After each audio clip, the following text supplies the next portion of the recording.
Om Sahana Bhavatu Sahanau Bhunaktu Sahaviryam Karavavai Tejasvinavadhitamastu ma vidvishavai.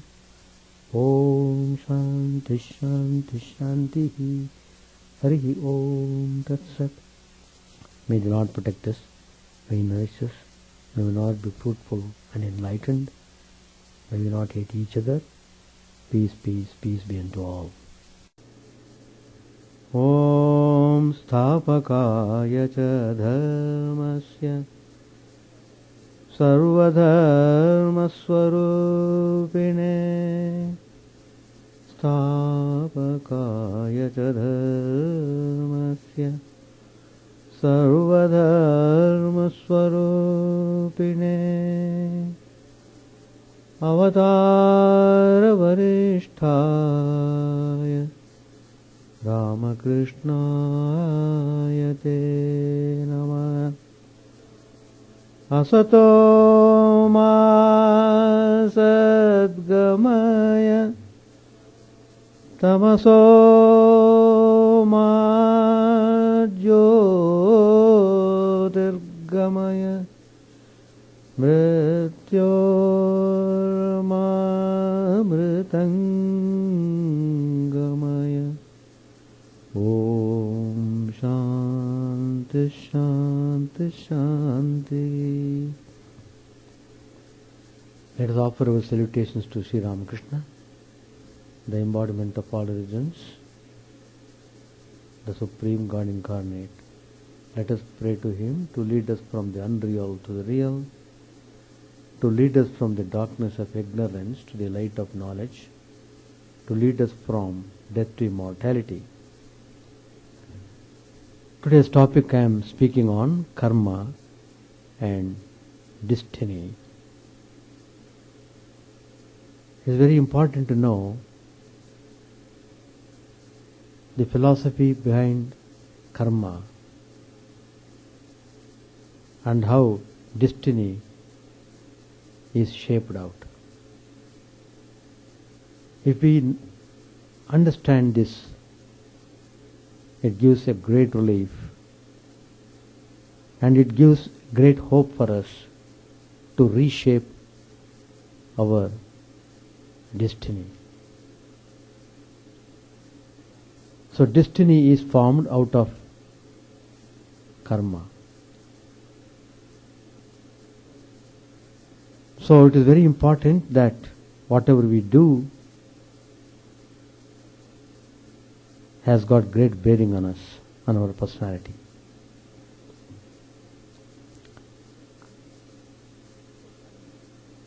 So karma is a Sanskrit word. It means action or deed. Any physical or mental action is karma. Thinking is mental karma. Karma is a sum total of our acts, both in the present life and in the preceding births. Karma means not only action, but also the result of an action. There is a hidden power in karma or action termed adrishta. It is called adrishta, which brings in fruits of karmas for the individual. The consequence of an action is not really a separate thing. It is a part of the action and cannot be divided from it.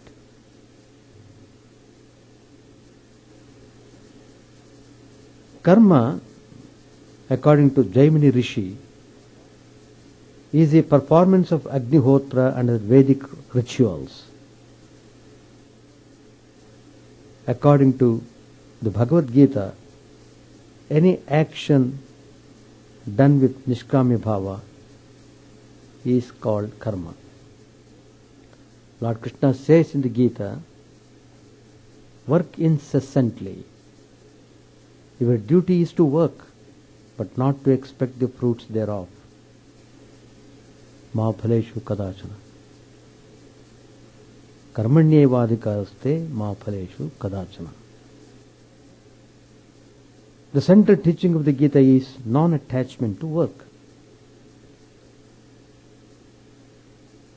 Breathing, eating, seeing, hearing, thinking, etc. They are all karmas.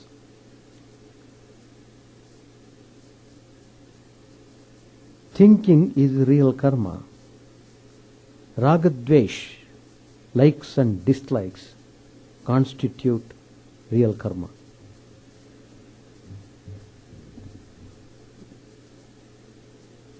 Man is threefold in his nature.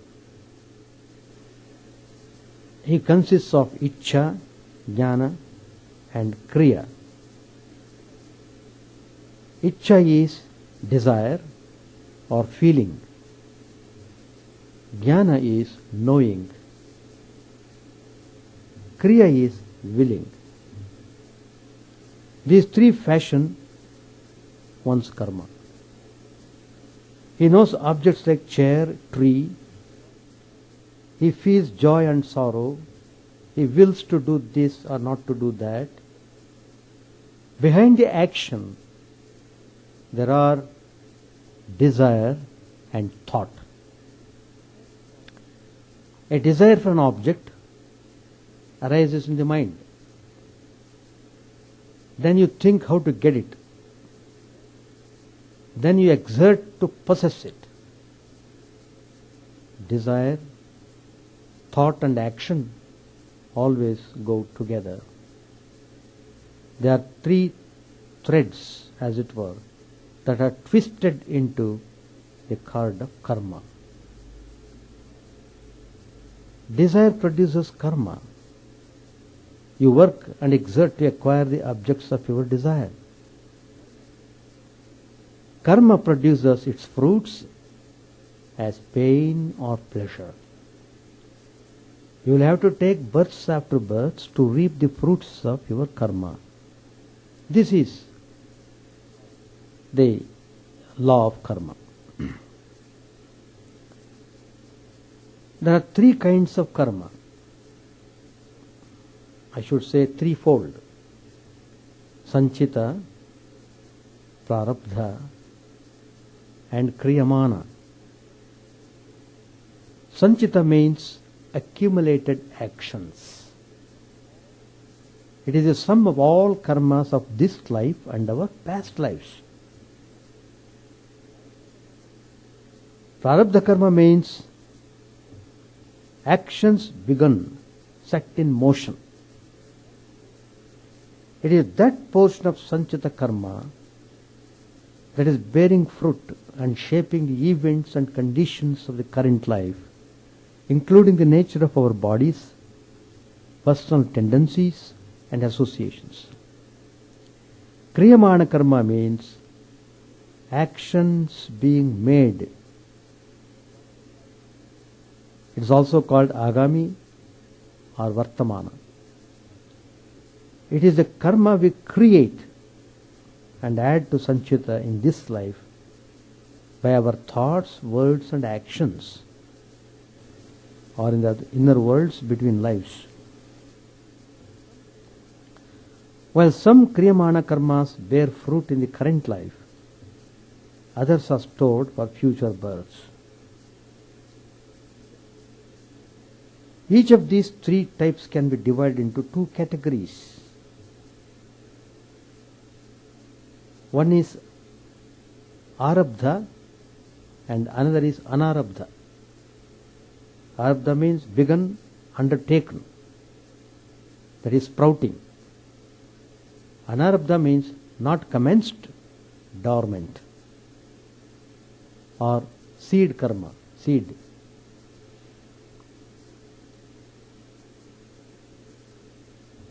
There is a famous analogy. Karma is compared to rice. in its various stages. Sanchit karma, the residue of one's total accumulated actions, is likened to rice that has been harvested and stored in a granary. From the stored rice, a small portion has been removed, husked and readied for cooking and eating.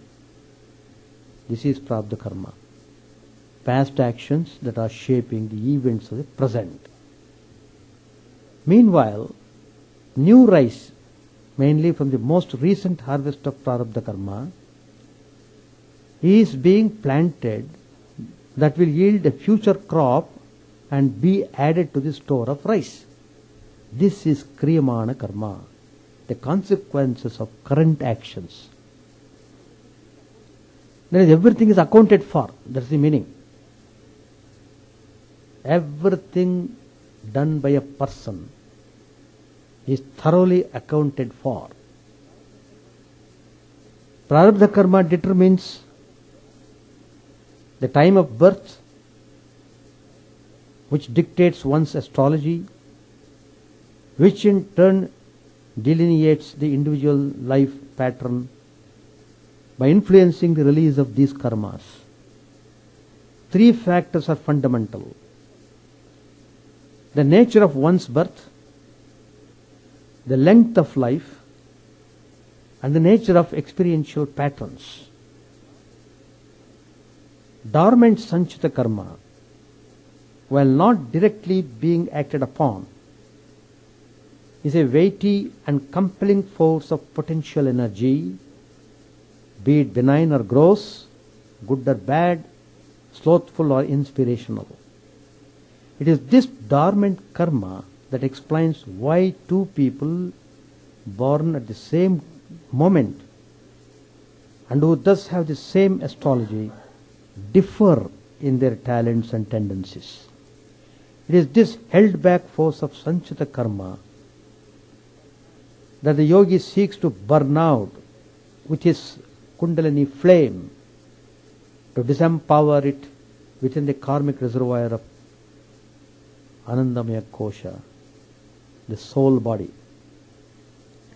Astrologers who understand karma well emphasize that one can influence his or her dormant sanchita karma.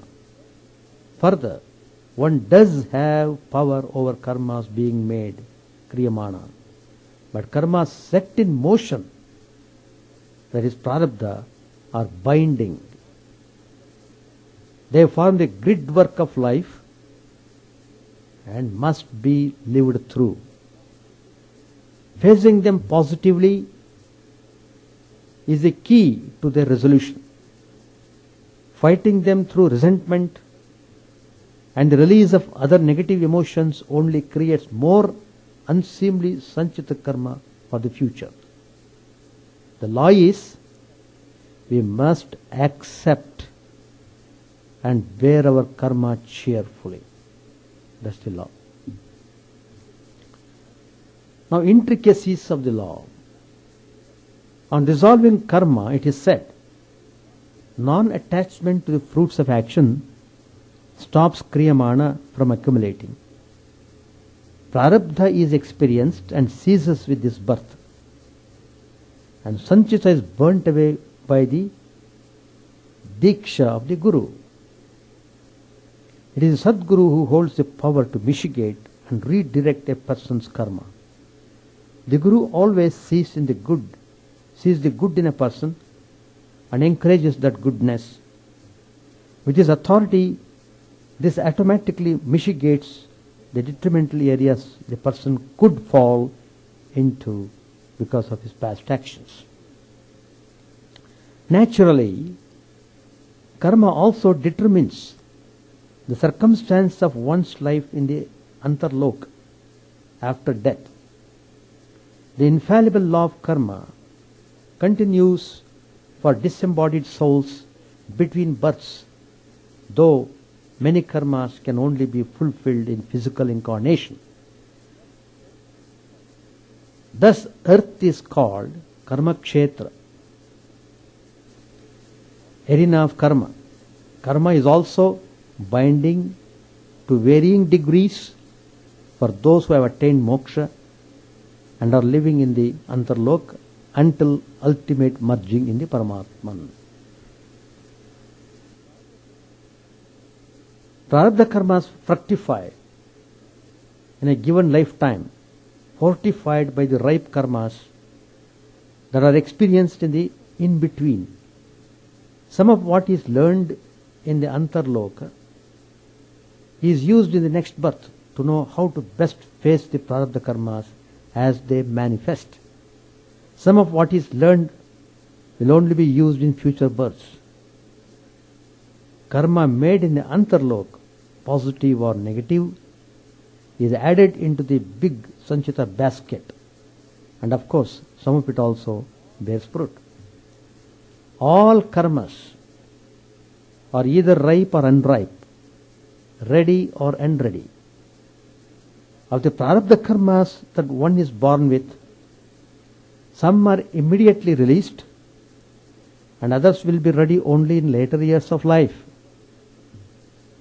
This is why if a person commits suicide, the repercussions are drastic, because he has blocked and interrupted the fulfillment of the Prarabdha karmas that he had set about to consume in this birth.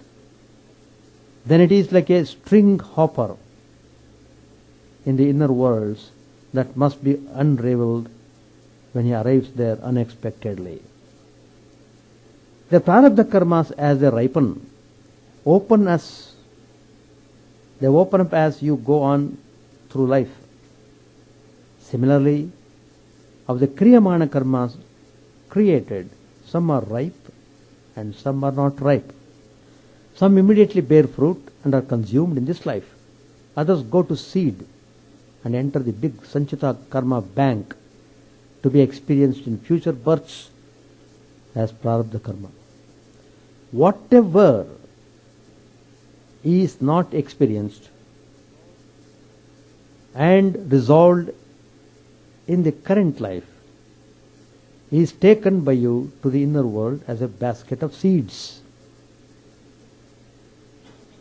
A mystical person who knows he is going to incarnate again can work on these seeds consciously. In Vedantic literature, there is a beautiful analogy. The bowman has already sent an arrow. It has left his hands. He cannot recall it. He is about to shoot another arrow. The bundle of arrow in the quiver on his back is the Sanchita. The arrow he has shot is Prarabdha, and the arrow which he is about to shoot from his bow is Agami. Of these, he has perfect control over the Sanchita and the Agami, but he must surely work out his Prarabdha. The past, which has begun to take effect, he has to experience. Now, actions are of three kinds: good, bad, and mixed. Good karmas make you a god or angel in heaven. Bad karmas throw you in lower wombs. Mixed actions give you a human birth. Every work is a mixture of good and evil. There can be neither absolute good work nor absolute bad work in this world. This physical universe is a relative plane. If you do some action, it will do some good in one corner and some evil in another corner. You must try to do such actions that can bring the maximum of good and the minimum of evil. The doctrine of karma forms an integral part of Vedanta. As you sow, so you reap. This is the law of karma. It expounds the riddle of life and the riddle of the universe. It brings solace, satisfaction, and comfort to one and all. It is a self-evident truth. Every sensible person will have to accept it. There is no other go. as according to one's deeds, according to one's behavior, so one becomes. The one who does good becomes good. The one who does evil becomes evil. One becomes virtuous by virtuous action and evil by evil action. This has been stated by Shukla Yajurveda in Brihadaranyaka Upanishad. This statement is there.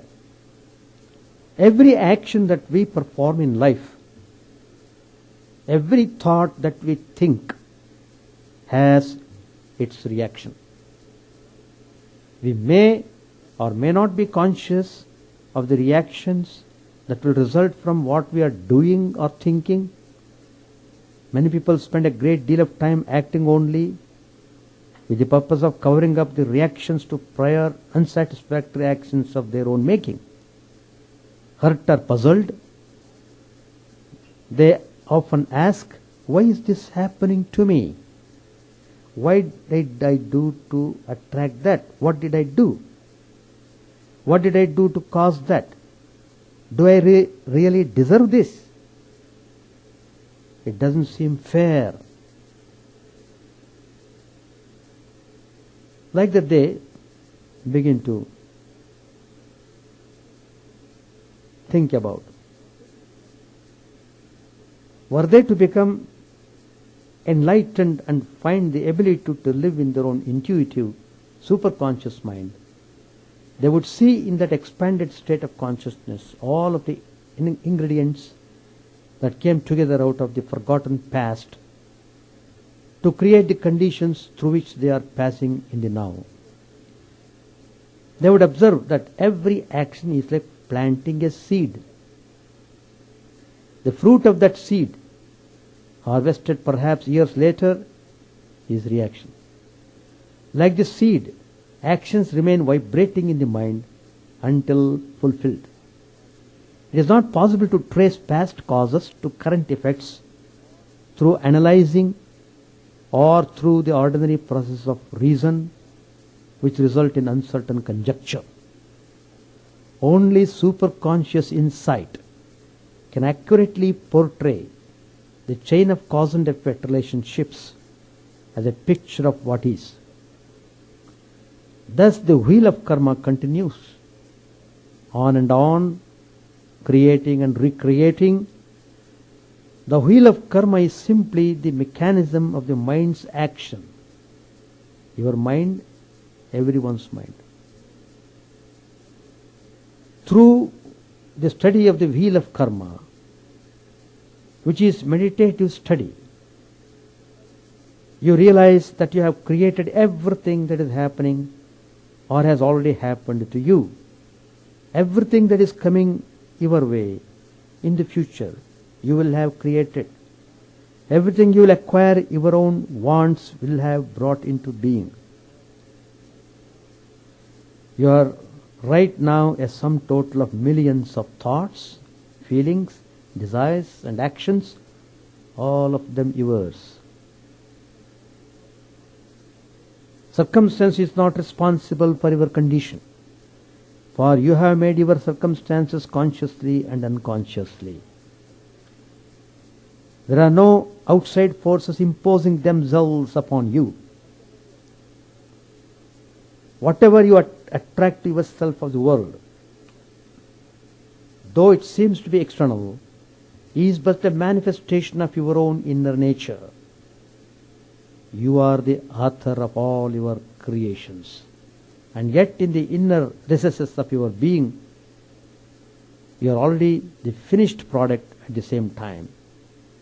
To understand this fully, you need yoga. The study of the yoga is reserved for the few who have the courage to seek the depths of their being, for the few who can overcome their experiences and their desires in deep meditation. Now you may meet in your own subconscious, as soon as you sit down to practice meditation, all of the worldly desires latent within you, including several of which you perhaps have no conscious idea. If your meditation is successful, You will be able to throw out the unnecessary experiences or desires that are consuming your mind. When you do this and you travel past the world of desire, you will begin to break free of the wheel of karma, which binds you to the specific reaction which must follow every action. To break free of this wheel of karma, you must have a strong, one-pointed mind. Your only key to help you attain this one-pointedness, this steadfastness, is your devotion to God, your devotion to the realization of the truth. Few people remain steadfast enough under all circumstances and tests that life offers to realize the many causes and effects that are linked together in their lives. It is easy to study the law of karma and to appreciate it philosophically, but to realize it, to apply it to everything that happens to you, to understand the workings of it as the day goes by, requires an ability to which you must awaken. Attachment, desire, craving, fear of loss, these are the self-created ropes that hold man in bondage to his lower states of mind. It is because man chooses to live in the ignorance of unfulfilled craving and unsatisfied desire that he suffers.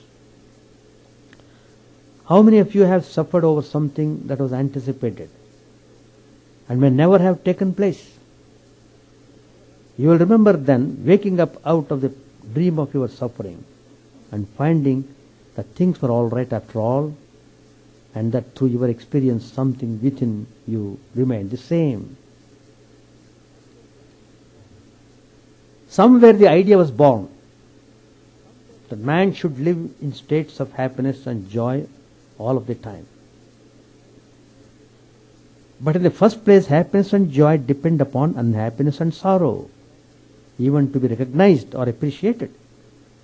If man would only know that whatever emotion transpires within him foreshadows its opposite. Secondly, suffering is greater intensity, a higher vibration than happiness. You don't learn much from your happiness. You learn from the states of suffering which awaken the higher consciousness of your soul. But suffering has no value for its own sake. When the mind recognizes it is suffering over something or other, it is time to practice meditation, to see into the causes, to expand your consciousness a little bit more so that you will grasp the workings of life and its karmic laws. Then you will attain to a greater intensity than either joy or suffering has to offer. You will view the wheel of life of cause and effect objectively, and you will not so quickly identify yourself with the lower emotions or the objects of your own mind's creation. Then there are the people who, like a fish caught by a fisherman, grasp into the hook, who step on the spiritual path but spend their time flip-flopping in the water, tugging at the line, swimming first one way then the other, never really approaching the surface. Why? They live in their ego, that's all. Their consciousness is limited. The ego is just a trifle dumb. Have you observed an egotistical person? He is just a little dumb, isn't he? Not aware of the layers and layers of wisdom within him. It is a wise man who recognizes the importance of controlling the forces of his mind. His life is a struggle to make his philosophy real, to gain control of the cycles of experience which have tied him to the wheel of karma. You don't escape the chain of cause and effect by just sitting with your eyes closed, trying to keep awake, trying to meditate. The genuine practice of yoga involves meeting new challenges each day, having new realizations each day, becoming the boss of your mind, not allowing it to flop around at the end of the line. This type of diligent concentration will definitely change you from the inside out. You will begin to realize more and more that you are the creator of your life and every aspect of it. But your incarnation on this planet is not complete until you have exhausted the wheel of karma, and it will not exhaust itself unless you gain control of it. The wheel of karma, of cause and effect, the world of form, is apparent only when you look at it. You only attain the natural state of your radiant inner being when you step off the wheel of karma. It is not natural for man to live bound to the lower states of mind, ignorant of the fact that God dwells within. But the hearing and understanding of this truth is only the first glimmer of the dawn, a preliminary awakening. The rest, the final realization, is up to you. It is up to you and you alone to penetrate the veil of illusion and realize yourself, the absolute, beyond desire, beyond the experiences of the mind. It is up to you to realize God. If difficult things are happening to you and your mind is disturbed because of them, and you have mental arguments within you because you can't accept your own karma, go to the feet of the Divine Lord in your mind and beg for the intelligence to place yourself firmly on the path of Sanatana Dharma. Though it is true that we must work through all aspects and phases of past actions, there are ways of becoming excused from the punishments the drastic actions of the past impose upon the future. These ways are grace, sadhana, tapas, and atonement through penance and the performance of good deeds, thus acquiring merit which registers as a new and positive karma, alleviating the heaviness of some of our past karma. Through seeking grace and through receiving it, by performing sadhana and tapas and the doing of penance, the karmas are in themselves speeded up. The going through and meeting and reaping of rewards as well as displeasures embodied in past karma in the present is accelerated through these self-imposed actions. Therefore the sages say, bear your karma cheerfully, and as the seeking of self commences, the karma unfolds in all of its hideousness and glory, to be seen before the single eye and not reacted to by even a tremor within this physical and astral nerve system. The yoga must be that strong. Each time you blame another person for what has happened to you, or cast blame in any way, tell yourself, this is my karma which I was born to face. I did not come into a physical body just to blame others for what happens to me. I was not born to live in a state of ignorance created by an inability to face my karma. I came here to spiritually unfold, to accept the karmas of this and all my past lives, and to deal with them and handle them in a proper and a wonderful way. Humility is intelligence, arrogance is ignorance. To accept one's karma and responsibility for one's actions is strength. To blame another is weakness and foolishness. Let us begin by not advertising our ignorance. If you must blame what happens to you on your friend, your neighbor, your country, your community, or the world, don't advertise it by speaking about it. Keep that ignorance to yourself. Limit to the realm of thought. Harness your speech and at the same time work to remold your thinking. If you take responsibility for all that happens to you, then you will have the power to deal with your karma through the grace of Lord.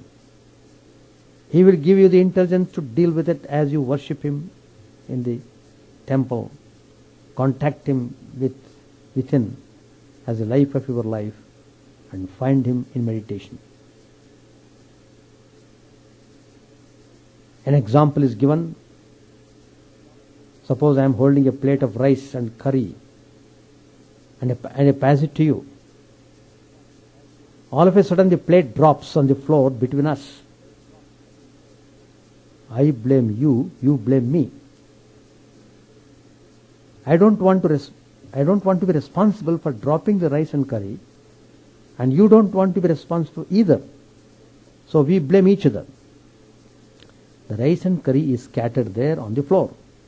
No one is going to clean it up until one of us takes responsibility and says, I am sorry, I dropped the plate of rice and curry, and gets down on hands and knees and cleans it up. In the same way, only by taking responsibility, by recognizing what we have done as our own doing, can we begin cleaning up the results of our actions. Those who do take responsibility for their own karma have all the help in the world. Pride, arrogance, and an ungiving nature are characteristics of those who don't believe in the law of karma. These are qualities of those who do not take responsibility for their actions. They blame everything on someone or something other than themselves. This includes their mistakes and every unpleasant thing that has ever happened to them, is happening to them or may happen to them in the future. They live in the fears and the resentments born of their own ignorance. Only through being born in a physical body can you experience certain kinds of karmas which can't be fulfilled or experienced in our etherical or astral body. Therefore, between births, those physical body karmas live in seed form. Only in a physical body do you have all of the chakras functioning that will allow those karmas to manifest and be dealt with. Each birth is thus a precious window of opportunity. For heaven's sake, don't blame your karma on somebody else and seek to escape from what you were born to deal with. That's the height of foolishness. Stop blaming and criticizing others and take a good look at yourself. Stop excusing yourself and trying to make yourself look good in the eyes of others. Then a sense of strength will come up within you, a sense of independence and peace. Mental arguments will stop. Arrogance will vanish. Pride won't be there anymore. You will be a full person. All of your chakras will function properly. Your nerve system will quiet down. And intuitively you will be able to bear up under your karmas and deal with them positively. If it is your karma to be poor in this life, you will be rich by living within the income that you have. You will be content by having desires that you can afford. We make ourselves discontented, we make ourselves unhappy, and we make ourselves useless creatures on this planet by allowing ourselves to live in an ignorant state. What do we mean when we say there is no good and no bad, only experience? We mean that in the highest sense there is no good and bad karma. There is self-created experience that presents opportunities for spiritual advancement. If you can't draw lessons from the karma, then we resist or resent it, lashing out with mental, emotional or physical force. The original substance of that karma is spent and no longer exists. But our current reaction creates a new condition of harsh karma to face in the future. As long as we react to karma, we must repeat it. That's the law. Good or bad is just a door going one way or the other. There is no good, there is no bad. There is just a swinging door. Good deeds siphon the collective good deeds of other good deeds. When the door swings the other way, mistakes siphon the results of past mistakes. Hatreds, the accumulated results of hating, are pulled up from way down there. Thus, one of the major keys to understanding the importance of good conduct relates to the release of seed karmas. Performing dharma, acting with correct thought, word and deed, siphons the results of previous patterns of behavior from the past and causes those seeds to sprout in this life. Like attracts like. These patterns then aid the individual by bestowing clarity of mind and a life in which yoga can be performed and truth sought. In the practice of yoga, the negative seed karmas can actually be burned up without ever having to be lived through. Conversely, adharma, wrong thought, word and deed, siphons the results of past misdeeds like attracting like. These seed karmas begin to bear bitter fruit, resulting in a miserable life and state of mind. The individual is immersed in confusion, wrong patterns of thought, and is of course in no position to practice yoga, follow dharma or realize truth. He is simply immersed in samsara. In his own way, God is bringing you into realization, into knowledge of yourself and of Him.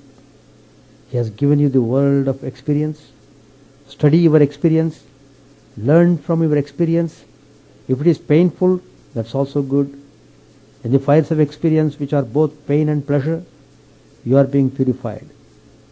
It is God's will to bring you forward into the fullness of yourself. In doing so, you must go through much pain, through much joy. Both register on the scale as the same intensity of emotion. It is what caused it that makes one more pleasurable than another. Don't be afraid of experience, and don't be afraid to go through your karma. Go through it with courage. Of course, you can minimize reactions to unhappy experiences by performing selfless service, which will create good karma. This is what you have to do to progress your spiritual life. Moksha, enlightenment and liberation from rebirth, is the ultimate goal of all souls. The exit is through the crown chakra. Go forward without fear. A close study of this law gives encouragement to the hopeless man, to the desperate and ailing. Destiny is created by man's thoughts, habits and character. There is every chance for his correction and improvement by changing his thoughts and habits. The scoundrel can become a saint. The prostitute can become a chaste lady. A beggar can become a king. This mighty law provides for all this. The doctrine of karma only can explain the mysterious problem of good and evil in this world. The doctrine of karma only can bring solace, contentment, peace and strength to the afflicted and the desperate. It solves our difficulties and problems of life. It gives encouragement to the hopeless and the forlorn. It pushes a man to right thinking, right speech and right action. It brings a brilliant future for that man who lives according to this universal law. If all people understand this law correctly and discharge their daily duties carefully, they would rise to sublime heights in the ladder of spirituality. They will be moral and virtuous and have a happy, peaceful, contented life. They can bear the burden of samsara with patience, endurance and strength of mind. There will not be any room for complaint when they see the inequalities in birth, fortune, intelligence, capacities, etc. There will be heaven and earth. All will rejoice even in suffering. Greed, jealousy, hatred, anger, passion will vanish. Virtue will reign everywhere. We will have a glorious Satyuga now with peace and plenty everywhere. Blessed is the man who understands and lives in the law, for he will soon attain God consciousness and become one with the lawgiver. Then the law will no longer operate on him. So, Karma Yoga is consecration of all actions and their fruits unto the Lord. Karma Yoga is performance of actions dwelling in union with divine, removing attachment and remaining balanced ever in success and failure. Karma Yoga is selfless service unto humanity. Karma Yoga is the yoga of action which purifies the heart and prepares the antakarana, the heart and the mind, for the reception of divine light or attainment with knowledge of the self, attainment of the knowledge of the self.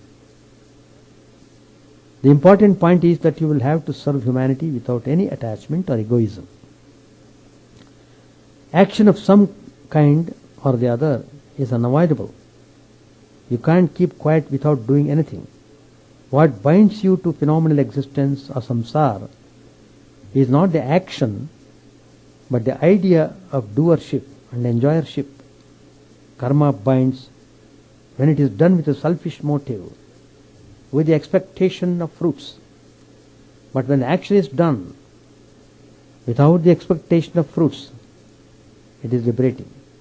If you act as an instrument in the hands of the Lord, as a participant in the cosmic activity of nature, without expectation of fruits, that karma will not bind you. Karma then becomes Karma Yoga. Work unselfishly. Feel that you are only an instrument of karma. The practice of Karma Yoga prepares the aspirant for the reception of knowledge of the self. It makes him a proper aspirant for the study of Vedanta. Ignorant people jump at once to Jnana Yoga without first having a preliminary training in Karma Yoga. That's the reason why they fail miserably to realize the truth. Various impurities lurk in the fourfold mind. Antakarana. The mind is filled with likes and dislikes, jealousy, etc. They only talk of Brahman. They indulge in all sorts of useless controversies, vain debates and dry, endless discussions. Their philosophy is only on their lips. In other words, they are lip Vedantins. What is really wanted is practical Vedanta through ceaseless, selfless service. Selfless service is the only way to remove the impurities lurking in the mind. Two things are indispensably requisite in the practice of Karma Yoga. The Karma Yogi should have non-attachment to the fruits of actions. He will have to dedicate his actions at the altar of God with the feeling of Ishvararpana. Non-attachment brings freedom from sorrow and fear. Non-attachment makes a man absolutely bold and fearless. When he dedicates his actions at the lotus feet of the Lord, he develops devotion to God and approaches Him nearer and nearer. He gradually feels that God works directly through his ears or instruments. He feels no strain or burden in discharge of his works now. He is quite at ease. The heavy load which he felt previously on account of false notion has vanished out of sight now. The practice of Karma Yoga does not demand that you should possess enormous wealth. You can serve with your mind and body. If you find a poor sick man lying on the roadside, give him some water or milk to drink, cheer him up with sweet, encouraging words. Put him in a carriage and take him to the nearest hospital. If you have no money to pay for the carriage, carry the patient on your back and see that he is admitted into the hospital. If you do service like this, your heart will be purified. God is more pleased with such sort of service for the poor, helpless people than with the service done by rich people with pomp and vanity. If anyone is suffering from acute pain in any part of the body, At once shampoo the affected part very quickly.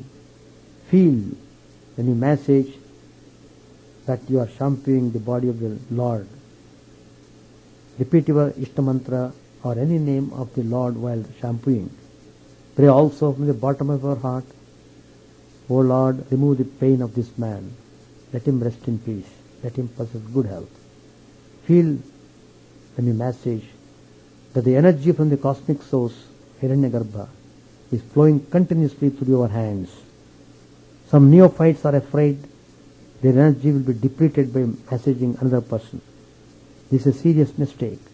The more you give, the more you will get. You will be in tune with the cosmic energy of the infinite. This is the divine law.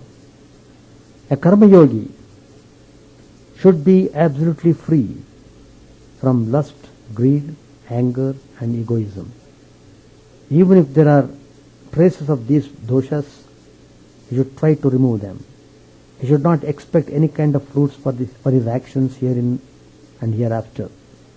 He should not have any desire for name and fame, approbation, thirst for applause, admiration and gratitude. He must have a spotless character. He should try to possess this gradually. He should be humble and free from hatred, jealousy, harshness, etc.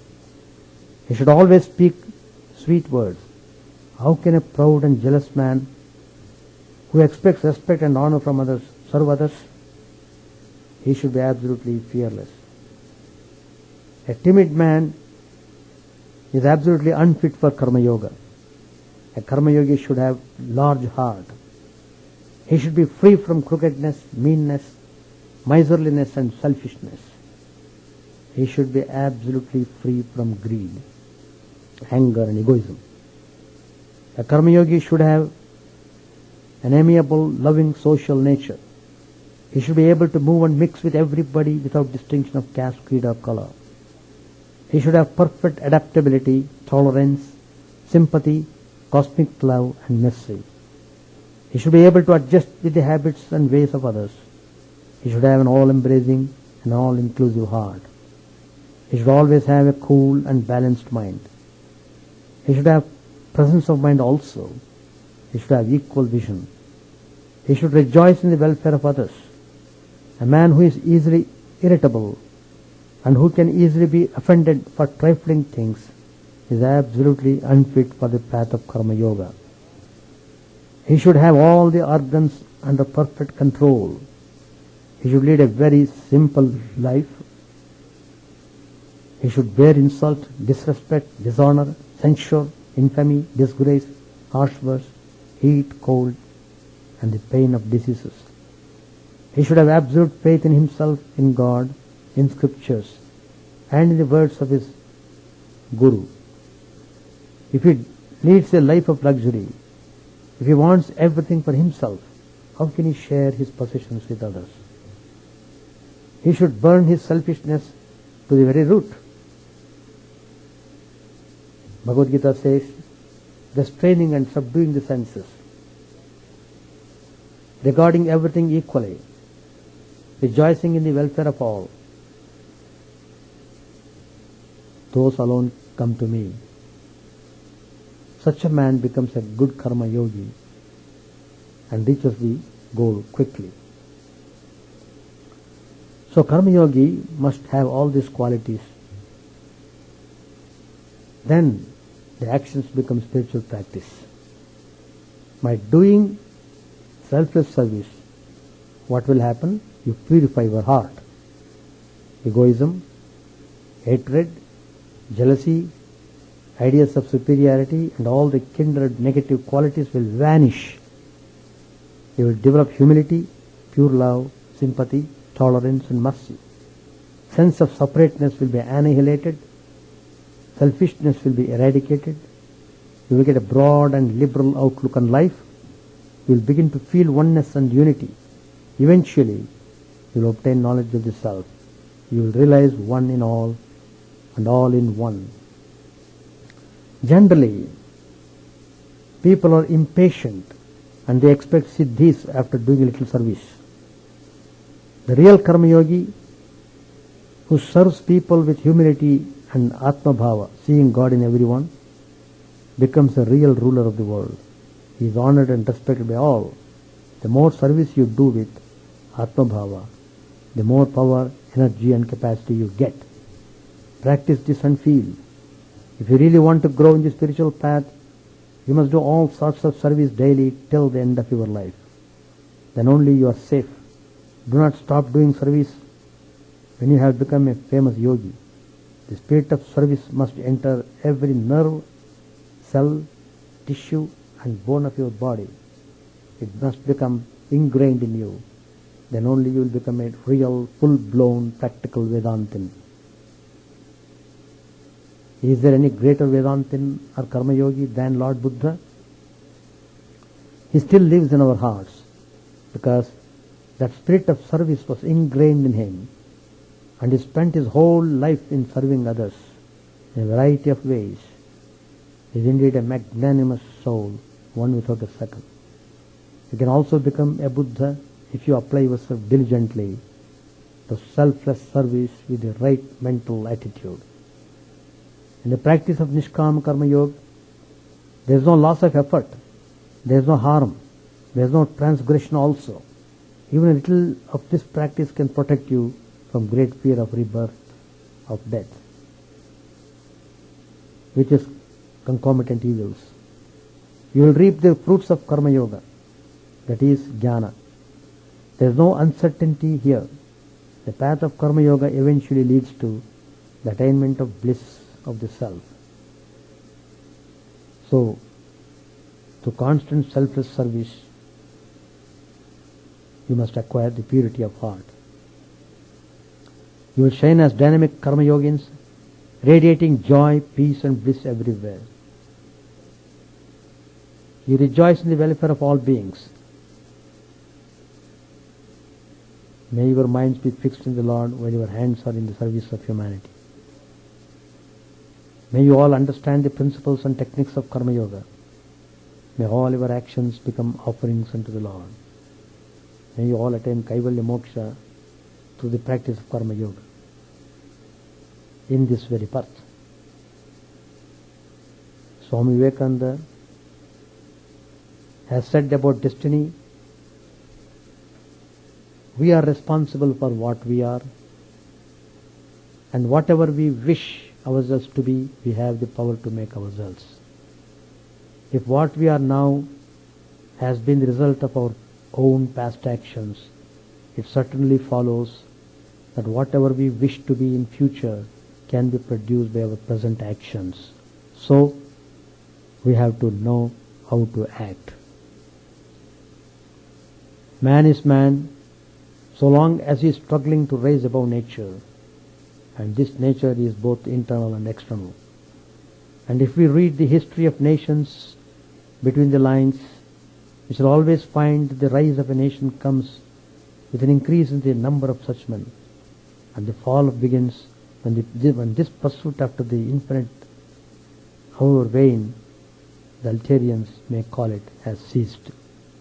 That is to say, the mainspring of the strength of every race lies in its spirituality, and the death of that race begins the day that spirituality wanes and materialism gains ground. You have to grow inside out. None can teach you, none can make you spiritual. There is no other teacher but your own soul. So, everything lies within ourselves. But we must do it with sincerity and determination. And the moment we purify our heart, then we understand the glory of all these things. Swami Vivekananda said, let the dead past bury its dead. The infinite future is before you. But you must always remember that each word, thought and deed lays up a store for you. And that as the bad thoughts and bad works are ready to spring upon you like tigers, so also there is this inspiring hope that the good thoughts and good deeds are ready with the power of 100,000 angels to defend you always and forever. Swami Vivekananda said, I am sure God will pardon a man who will use his reason and cannot believe, rather than a man who believes blindly instead of using the faculties he has given him. We must reason, and when reason proves to us the truth of these prophets and great men about whom the ancient books speak in every country, we shall believe in them. We shall believe in them when we see such prophets among ourselves. We shall then find that they were not peculiar men, but only illustrations of certain principles. Go on doing good, thinking holy thoughts continuously, which is the only way to suppress base impressions. Never say any man is hopeless, because he only represents a character, a bundle of habits, which can be checked by new and better ones. Character is repeated habits, and repeated habits alone can reform character. The chaste brain has tremendous energy and gigantic willpower. We can overcome the difficulty by constant practice. We must learn that nothing can happen to us unless we make ourselves susceptible to it. It is the coward and the fool who says, this is fate. So the Sanskrit proverb says. But it is a strong man who stands up and says, I will make my fate. It is the people who are getting old who talk of fate. Young men generally do not come to astrology. Every good deed that we send to the world, without thinking of any return, will be stored up there and break one link in the chain and make us purer until we become the purest of mortals. If you project hatred and jealousy, they will rebound on you with compound interest. No power can avert them, and once you have put them in motion, you will have to bear them. Remembering this will prevent you from doing wicked things. Everything is conscious which rebels against nature. Their consciousness is manifested. Just try to kill a little ant, even it will once resist to save its life. Where there is struggle, where there is rebellion, there is the sign of life. Their consciousness is manifested. The road to the good is the roughest and steepest in the universe. It is a wonder that so many succeed. No wonder that so many fall. Character has to be established through 1,000 stumbles. Each work has to pass through these stages: ridicule, opposition, and then acceptance. Each man who thinks ahead of his time is sure to be misunderstood. So opposition and persecution are welcome.